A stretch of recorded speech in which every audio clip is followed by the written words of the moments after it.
74% of businesses view voice as important or extremely important for the business. And 50% said they intend to create a formal voice strategy in the next 12 to 24 months. Just as companies mastered e-commerce, web search, and mobile strategies, they now need to master a voice strategy to deliver meaningful experiences. So whether you are a digital or brick and mortar business, it is clear you will soon have to pivot to voice to be heard by today's and tomorrow's customers. But why all of a sudden shift to voice? If you look at, one of the unhealed victims of the devastating virus is the touchscreen. Voice technology was already on the rise even before the pandemic. Personal voice assistants are expected to outnumber the world's population by 2024, not too far.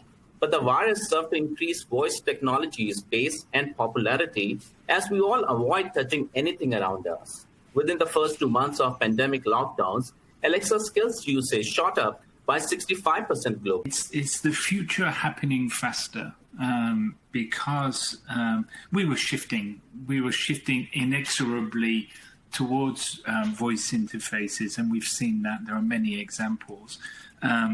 So I think COVID certainly accelerated that trend. There is one, you're right about people not wanting to touch screens, but I'm not sure that that's a real underlying driver personally.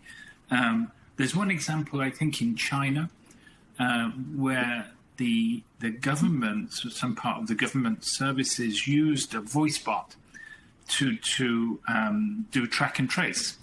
And so that voice bot could do 200 calls and collect information via voice for 200 calls in 5 minutes. The kind of thing that would take 2.5 hours normally, however you did it. So there are certainly some use cases which were engendered by the COVID virus. But the key for me is acceleration.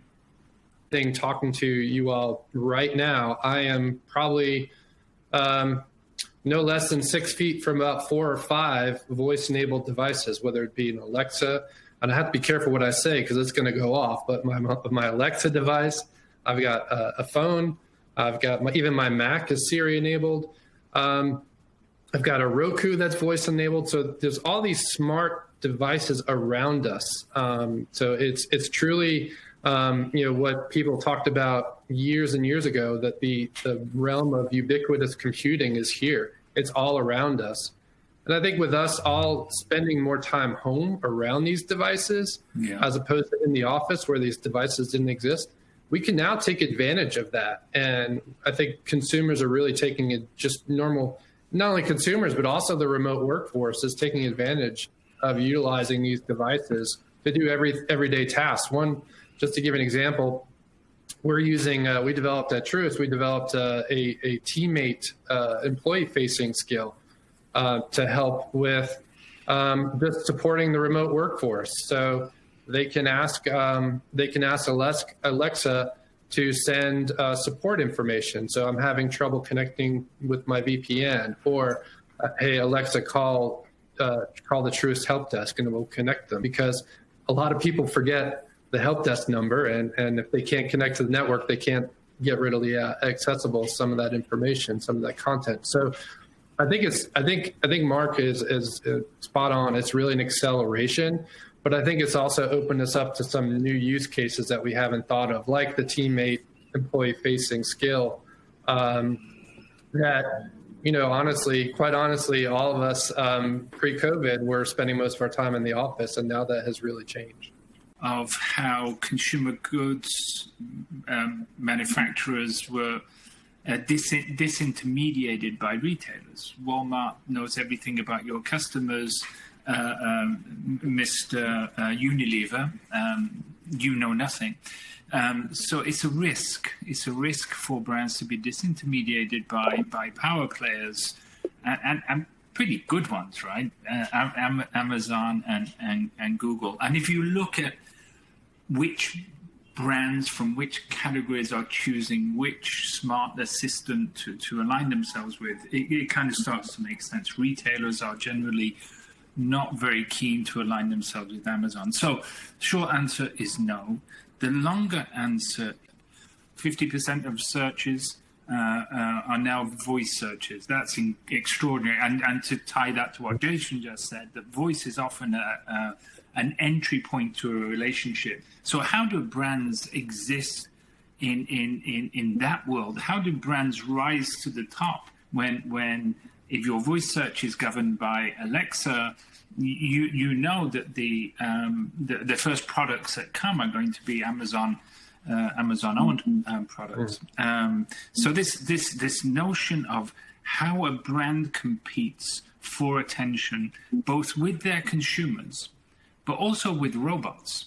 How does a brand become relevant with the robots who are artificial intelligence, who are making the decisions on serving an answer when customers and potential customers are doing voice search? And this is a very important question for brands to... Coming back to the voice strategy, if you look at, voice strategies predominantly fall into two categories.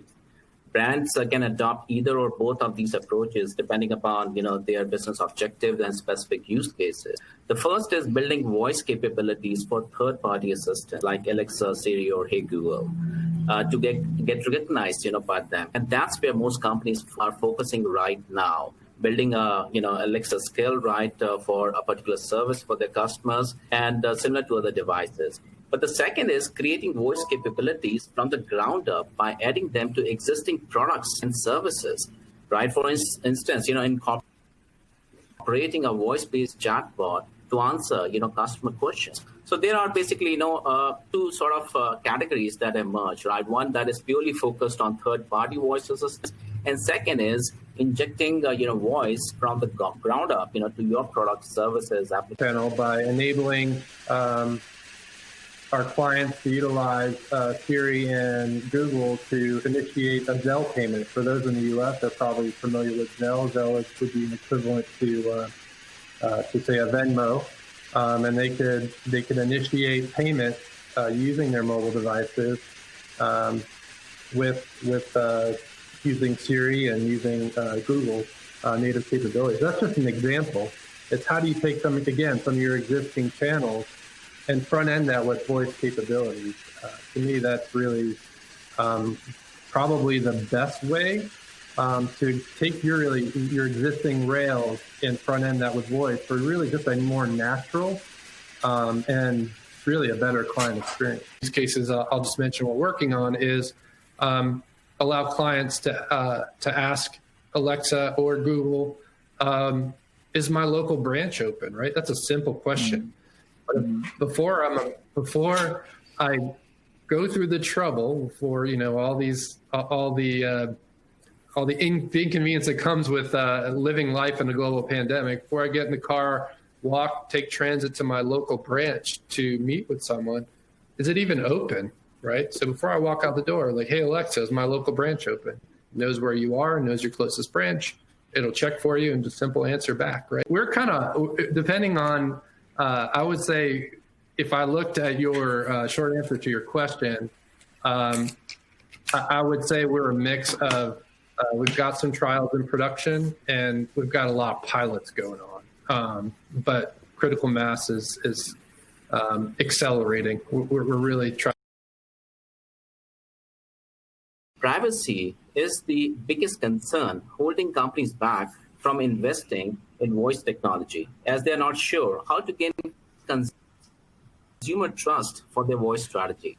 In instance, automatically switching into record mode or devices listening to conversations, in the background. So these sort of things have dominated media headlines, in the past. Privacy is still a challenge, but I would also say that we have several clients in the financial services sector, in the healthcare sector. So where data protection and privacy is absolutely primordial. So I think even in quite highly regulated industries where privacy and confidentiality is critical, there are still brands that are moving there, and Jason will say certainly more about that. But the point you made at the end of that, Manish, where the smart speaker is always listening, I mean that's a problem. I think we can remember quite recently when Amazon revealed that there are actually human beings who were looking at voice conversations to help the algorithm learn. That was quite disturbing, I think, for many people who saw that news. And I think, for me, it signals the absolute imperative for overt transparency. So being more transparent than your consumers expect you to be. And I won't push this point too far, but we know that one of the key tenets of a relationship between people or between clients, customers, and brands is trust. If brands can't establish that trust overtly, then unfortunately, the relationship will break down. But it's really kind of unrelated to voice is machine learning and AI. So we recently rolled out sort of a financial insight capability that is based on machine learning and AI, right? It processes a ton of data, and we present clients with financial insights. And I think that feature, while it is based on machine learning, right, a lot of AI in the background, it's generating financial insights that clients feel are helpful, right? I mean, we just got some data back actually this morning. It said 54% used those financial insights to save money, right? They felt like these financial insights led me to save money. So things like that build brand trust, and they're going to trust so other channels and like voice, and they're going to trust that the brand is really going to not doing anything malicious, really, but it starts with what your client's brand is out in the marketplace. Do they feel like you are a trusted advisor? If so, I don't think they would have many second thoughts about utilizing voice as far as interaction. But I do think through the client journey, whatever you do with that client in voice, you have to make it a safe and secure experience. In other words, if I'm in financial services, obviously heavily regulated, and security is of utmost importance. If I'm going to enact a transaction, a payment over this channel, that client journey better exude kind of safe and soundness. Otherwise, there will be a distrust. There will be some skepticism. Worst thing people can do, I know we all want to make money, but I think the worst thing you could do is use this channel to simply sell. I think you really got to use it, especially in financial services, to offer insights and consult with clients. And if you offer insights and consult with clients, that will lead to sales, right? That will lead to loans, to to opening more accounts and things like that. But if you're just straight up selling, no one wants to hear that. No one probably have. And that's because I'll just say a lot of the content we have to draw from, right? They're really designed for the static, somewhat static user experiences we have, right? So they're highly controlled visual digital experiences, and the content is designed for just that. Voice is a lot different. It's more dynamic. You have to take into account multiple workflows, multiple type of situations. If you just look at the logic of some of these voice interactions, voice experiences, the number of branches you have off of an interaction is really almost limitless. Whereas, again, on the existing, visual digital experiences, it's very predictable. It's tightly controlled. So you really have to think about content differently. And a lot of it isn't consumable. And I would say that the content organizations, right, those that generate the content really need to think differently about it and refactor the existing content to really. And we looked at interactions, and the key business case that we found was actually, and it's fairly obvious, but was actually in the contact center. So we looked at the contact center data. We did some data analysis, some speech analysis on the kind of questions that were coming in, and we identified the 20 questions that would be better served by a voice interface. So that's a really key point. I think this let's be careful we don't force a solution or force a problem because we have a solution. I think it's about, and I'm going to go back to what Jason said, it's about value. How can voice add value to my interaction, be it with my consumer or my customer? But it's there. It's in those journeys. Use this for help desk. And we kind of talked to the help desk. They were experiencing crazy call volumes because, now they were supporting a remote workforce. You run into more issues and they're going to call more often.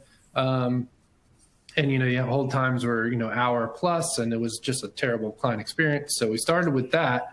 We really dug into what problem are you trying to solve? Well, we're trying to, we're trying to reduce call volumes, right? And well, what's the number one thing people are calling about? Well, they're calling about can't connect to the VPN.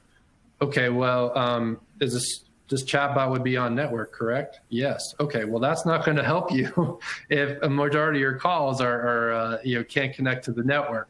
So we demonstrated some of our voice capabilities on Alexa, and I said, well, the number of our employees that have Alexa devices probably sitting next to them in their remote workplace is fairly high, I bet. So what about an Alexa skill, right? Let's just develop a quick voice-enabled Alexa skill to do simple help desk tasks so they don't have to call in. Now, we don't have it out to every employee right now. We have it in an alpha pilot, but it has been, it's been pretty well received. Just for the connectivity things, you can actually email your manager, I'm out sick, or things like that. Just simple interactions that people do every day that we just, it's convenience, but it's also value. And it's a great thing that voice interfaces can provide that variation. And I think we'll get, and you're seeing a little bit of this already with Alexa. She or he or whatever voice you use can whisper, which I think is very basic but very interesting. But this notion of designing for emotion is very, very interesting because the voice can convey an emotional understanding that visuals can't. So if I interact with a chatbot because I'm very angry about my last, wireless cell phone bill, the voice can modulate to reflect empathy, reflect understanding, reflect, rather than a voice that's trying to sell me something, just to go back to an earlier point. Right. This is going to be enormous. This is going to be enormous. And the way we think about design is going to change dramatically as a result of this opportunity. Do you think the future of voice is going to be multi-modal, which means both audio and visuals together? For instance, for retailers, right? Would you buy a new dress without being able to see it? So with on-screen displays, providing additional context, consumers will be able to get a better idea, how they are going to engage with brands. So do you think it makes sense for, companies to add visuals to their voice strategy to amplify, voice engagement with users? Yeah, I'll dive in there, and I would just say very, very quickly that I think the inverse. I think brands should add voice to their visual strategy because they have a very well-formed visual strategy which has been honed over some considerable time and do a pretty good job. They can be enhanced by voice. Where they can be enhanced by voice, they absolutely should be. So that would be my brief answer to that one. Sure. Yeah, I would agree with that. I think they augment each other. I mean, I think it's a little of both, right? So if you're shopping for a dress or a pair of pants or something, right? Show me the pants in blue. Show me the pants in red, right? Yeah. It's sort of prompting some of those visuals via voice, as opposed to typing it in your keyboard for a more interactive experience. I think that's where maybe traditional content can work in concert with voice. To be quite honest, and I'm in engineering, and I know it's easy for me to say, but that's really the easy part. It's technology. Technologies they're all solvable problems. It's all integration and so forth. But if the client experience isn't designed appropriately, it's not going to be used. And I would say another thing you need to not ignore is sort of the analytics side, right? Is you need to keep track of and respond to if you have a voice initiative and you're putting it in production. Don't just put it out there and let it fly, right? You have to really keep track of the analytics. Is it being used? What are your clients doing with it? How are they interacting with it? Is it failing? Is it succeeding? Is it leading to more sales? If you have a revenue component to it, are clients getting value out of it, right? And that you have to get from client feedback. So all those things, I think you have to, and those are things that we figured out in the traditional channels, right? But you have to invest in that. And if you don't invest in the end-to-end, start with the design, over to the analytics side, and really continuing to respond to that as you enhance those experiences, it won't work. So I think that's really where companies think. I think we'll see a lot of our sales channels really start with a voice strategy. Sitting in a car lot, asking my smartwatch, can you give me a quote for a loan, right? Hey, Truist, give me a quote for a car loan. And maybe take a picture of it, or you type in, say the VIN number, whatever it might be, right? And that interaction sort of leading to a car loan origination, for example, right?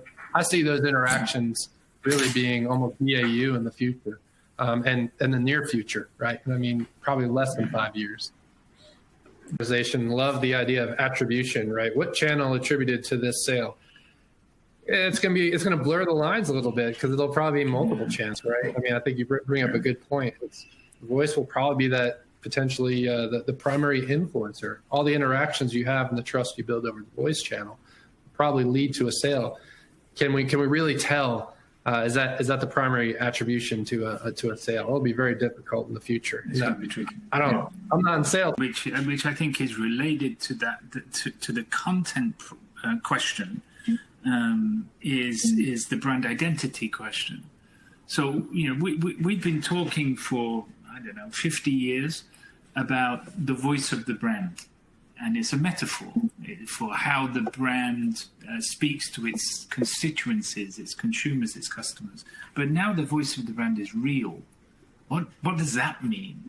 What does, pick an example. What does Microsoft sound like when I interact with it? What does Prudential Insurance sound like when I interact with it? I think these are equal challenges and opportunities for further differentiation. I think the key industry today driving adoption in voice is retail. The one following that I think will be financial services. The next one will be healthcare, both from a healthcare management perspective, how I manage my overall health with my health providers, with my health insurance providers, and also with pharmaceuticals.